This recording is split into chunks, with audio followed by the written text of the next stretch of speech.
Itong si Good News Girl Bea, isa na namang food trip ang binibida. This time, mga inumi naman ang kanyang titikman. Nasa sarap at sustansya, merong ilalaban. Tuwing kumakain, lagi tayo may naka-standby na inumin. Paano ba naman? Pangunahing pangailangan din to ng ating katawan. At least 8 glasses of water nga raw ang dapat kinokonsumo natin kada araw. Dahil bukod sa tulong nito sa digestion, nakakasupply pa raw ito ng added oxygen sa ating cells. Kaya naman sa mundo na pamatinuhaw, hindi na lang sarap ang hinahanap-hanap natin. Pati ang health benefits sa mga inumin, in na rin. Bestseller daw nitong beverage store sa Taft Avenue, Manila ang smoothies o blended ice drinks na pinasarap ng fresh fruit tulad ng strawberry, avocado at mango. Pero di lang ang pagiging fresh ng kanilang mga sangkap ang binabalik-balikan ng mga customer dito. Dahil ang kanila raw sikreto ay ang kanilang special sago. Hindi typical na sago ang ginagamit nila. Ang star ng kanilang smoothies ay itong mga basil seeds. Right now, everybody is gearing towards healthy stuff. And so we're thinking ito different from what's happening around. Mula sa basil plant na kadalasang ginagamit sa pagluluto ng Italian dishes ang basil seeds. Kapag hinalo ang mga ito sa tubig, nagiging mala-gelatin ang kanilang consistency. Kaya naman perfect alternative daw ito ng sago. Nakakatulong siya sa digestion, so nagbibigay siya ng relief sa stomach pain. And it can also cure at some point yung pagkakabag o yung flatulence, sinasabing cramps. Nakaka-relieve din siya ng indigestion at saka ng irregularity sa pagbabawas. At pandagdag good vibes din daw ang mga ito. Ang basil seed ay may uplifting effect sa mood, so nakakabawas sa mental tension, sa migraine. Lasang-lasa yung fresh fruits. Tapos compared sa ibang smoothies, mas napaka-affordable niya knowing na may basil seeds na napakakaiba. Matitikman ang iba't iba nilang fruit smoothies at coffee with basil seeds mula 55 to 95 pesos each.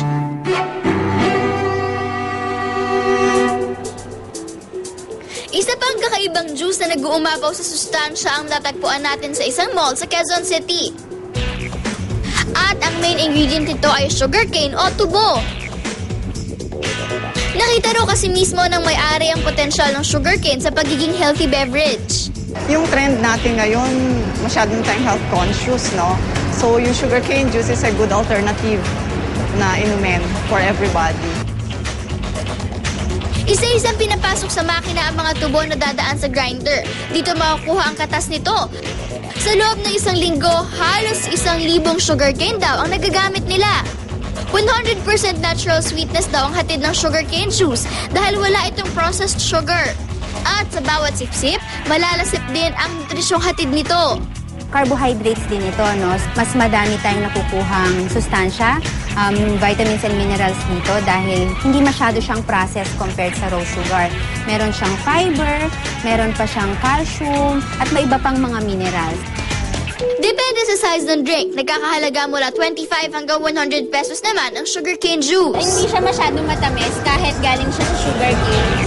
Napaka-healthy niya sa body. Pero kung nagtitipid, don't worry dahil ang additional good news. Pwede tayo mismo ang gumawa ng sarili nating healthy drinks gamit ang paborito nating mga prutas at gulay.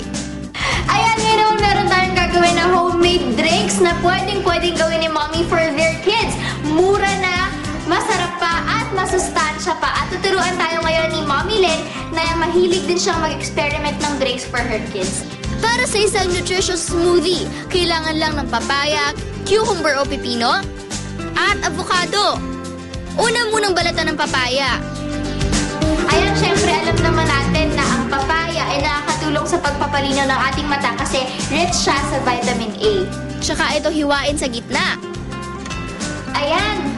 Kapag nabalatan na tapos nahiwa na sa gitna yung papaya, tatanggalin lang natin yung buto bago siya i-slice into cubes tapos tsaka ilagay sa blender.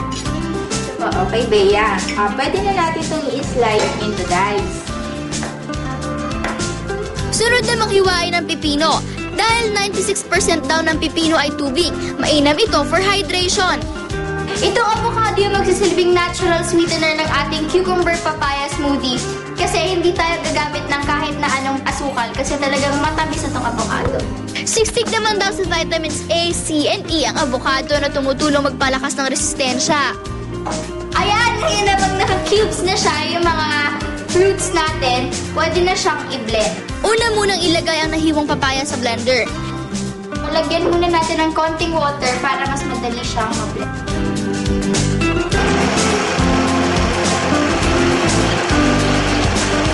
Isunod na ang pipino at avocado at muling i-blend. For 80 pesos, ready na ang ating refreshing papaya cucumber smoothie na good for 3 persons. Ayan, tikman na natin.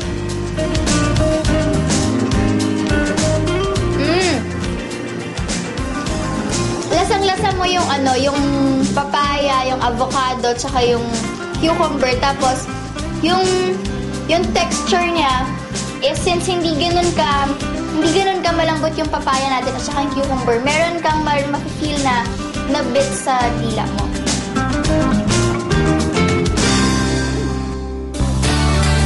Ibang sarap at nutrisyon naman ang hatid ng kakaibang malunggay kamote smoothie. Sabi nga yung 200 grams ng malunggay ay katapat na ng 2 baso ng gatas. Yung talbos ng kamote ay mataas sa fiber, nakakatulong din itong ibaba yung cholesterol at nire-regulate niya yung bowel movements natin. Hugasan ang malunggay at talbos ng kamote at saka himayin ang mga dahon nito. Kunin naman ng laman ng mangga na good for digestion dahil mayaman daw ito sa fiber. At hiwain sa maliliit na piraso ang rich in potassium na banana, tulong sa muscle enhancement. Yung mangga at saging, yung magsisilbing natural sweetener naman ng ating malunggay kamote smoothie since hindi tayo gagamit ulit ng kahit na anong sugar. Sa blender, maglagay ng 4 to 5 cups of water. Dagdagan ng 2 tablespoons ng malunggay at talbos ng kamote. Pagkatapos, isunod ang nahiwang banana at mangga. Ready na ito for blending.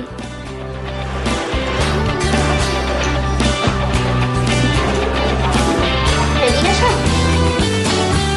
Ayan, tikman na natin siya.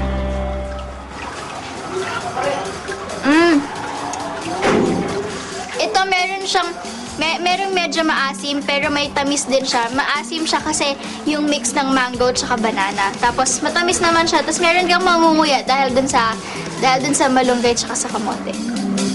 For 60 pesos, good for 3 na ang malunggay kamote smoothie na ito. Kaya ang advice ko sa inyo, think before you drink. Siguraduhin hindi lang yummy ang mga paborito ng inumin, kundi good for the body rin.